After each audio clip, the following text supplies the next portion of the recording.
조갑제 TV 시청자 여러분 안녕하십니까? 2020년 11월 12일 오후 2시입니다. 존 볼턴 전 안보보좌관이 오늘 워싱턴 포스트에 기고문을 실어가지고 이 선거 결과에 불복하고 있는 트럼프 대통령을 비판하면서 공화당도 같이 때렸습니다. 제목이 뭐냐 하면은 트럼프에게는 시간이 줄어들고 있다. 그리고 트럼프를 버릇없게 만들고 있는 공화당도 마찬가지다. 이런 비판입니다. 볼턴의 기고문은 이렇게 주장합니다. 지금 트럼프가 하는 행동은 미국의 헌정 시스템을 아주 흔드는 거다. 헌정 시스템에 대한 국민들의 신뢰를 무너뜨리고 있다. 헌정 시스템 중에 제일 중요한 게 공정한 선거인데, 공정한 선거를 통해서 바이든이 당선되었는데도 불구하고 아무 증거도 없이 부정선거로 당선되었다고 억지를 부리고 있는 이 트럼프가 미국 민주주의의 적이다라는 그런 취지네요. 더구나 공화당이 그런 트럼프를 견제하지 않고 따라가는 것은 이거는 자해가 될 것이다. 더구나 앞으로 거의 대선에 준하는 중요한 선거가 하나 기다리고 있습니다. 뭐냐면은 상원이 어느 쪽으로 넘어가느냐를 결판내는 것이 조지아주입니다. 조지아주에서 상원 두 사람을 뽑아야 하는데 이번에 둘 다 과반수 표에 미달했어요. 그래서 내년 10월에 결선 투표를 합니다. 여기서 만약 공화당이 두 석을 내주면은 어떻게 되냐면은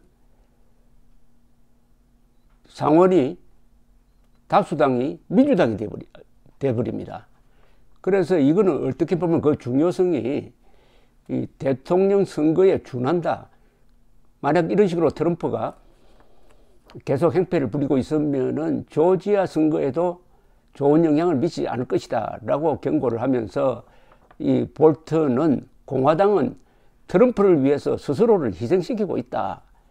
공화당 지지층이 진실을 알게 되면은 수용할 텐데 공화당 지도부가 진실을 이야기하지 않고 있다. 그 진실이라는 건 뭐냐? 부정선거 없었다는 진실을 하지 않고 있다.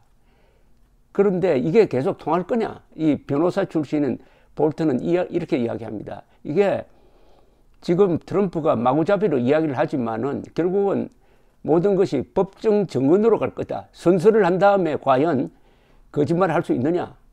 미국에서는 선서를 한 다음에 거짓말을 하면 위정죄로 처벌을 받습니다.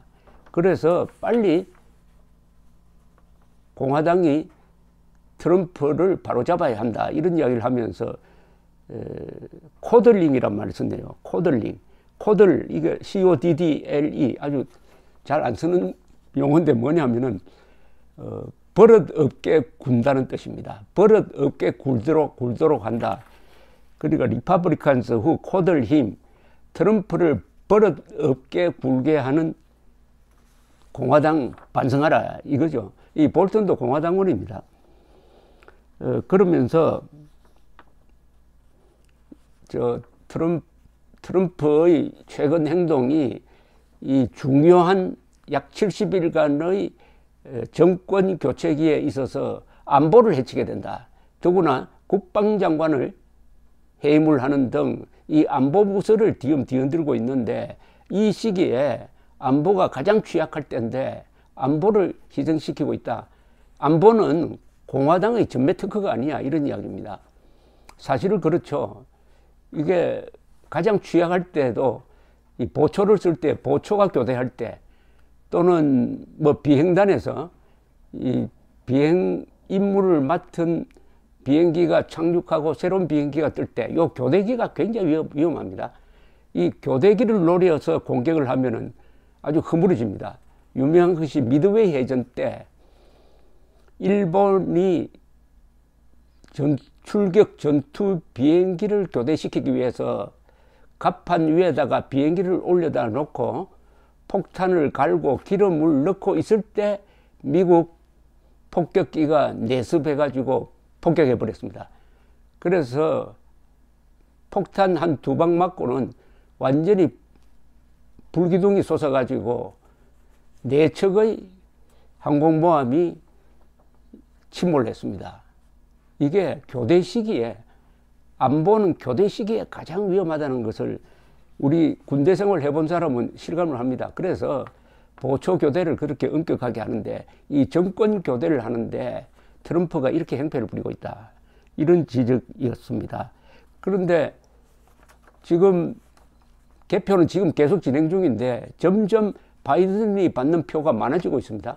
8천만 표에 이를 것이고, 이것은 미국 역사상 대통령 후보가 받는 최대표가 될 것이라, 최다표가 될 가능성이 많습니다. 그리고 트럼프와의 격차도 크게 벌어져 가지고 500만 표 이상 지금 앞서고 있습니다. 500만 표.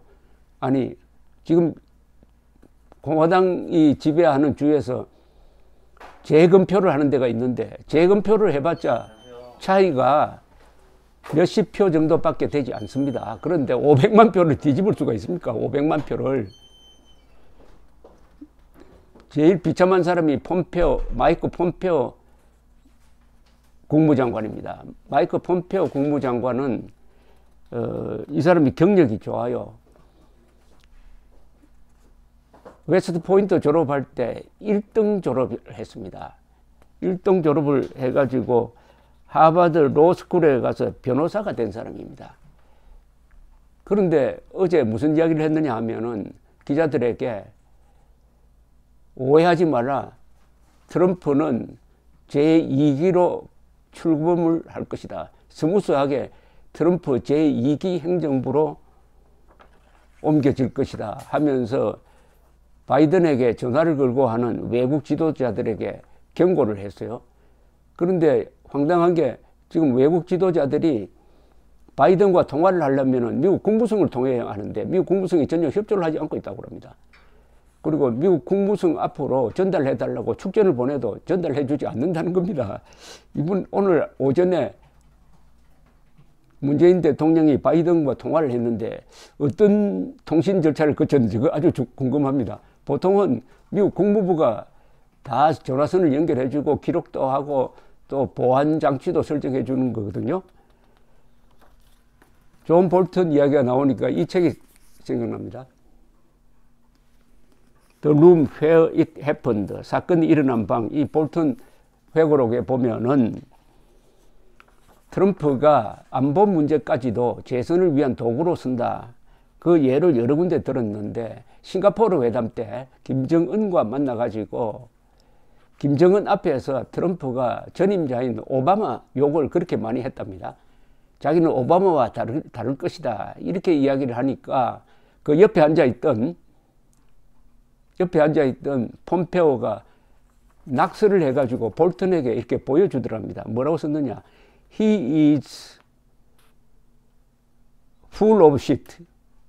이건 좀 그대로 직설적으로 번역하기가 좀 상스러운데요. 그냥 허풍쟁이라고 하겠습니다.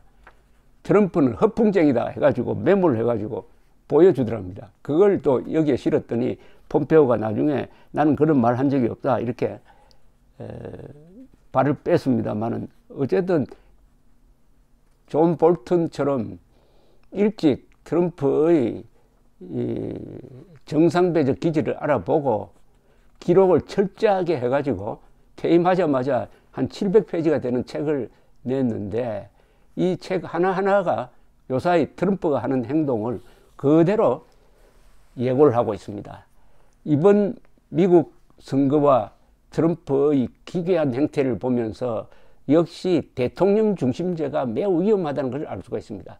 민주적 전통이 약하고 국민들이 잘 속는 데다가, 예컨대 사법부의 독립이라든지 언론의 독립이 약한 데서는 대통령 중심제가 되어버리면은 자동적으로 대통령이 독재자가 된다. 미국처럼 대법원이 살아있고 언론이 비판이 왕성하고 야당이 건재한데도 불구하고 트럼프가 이 대통령 중심제를 악용해가지고 이렇게 행패를 부릴 수 있다. 한국은 어떻습니까? 한국의 대통령 중심제가 미국 대통령 중심제보다 더 강고합니까? 아니죠. 지금 문재인 대통령이 사법부를, 그리고 언론을, 그리고 검찰을, 그리고 야당을 어떻게 대하는지 보신다면은 우리도 이 대통령 중심제의 위험성에 대한 충분한 논의가 있고 그 대안 모색이 필요하다는 생각이 듭니다. 대통령 중심제가 독재로 가지 않는 나라를 꼽기가 더 어렵습니다. 감사합니다.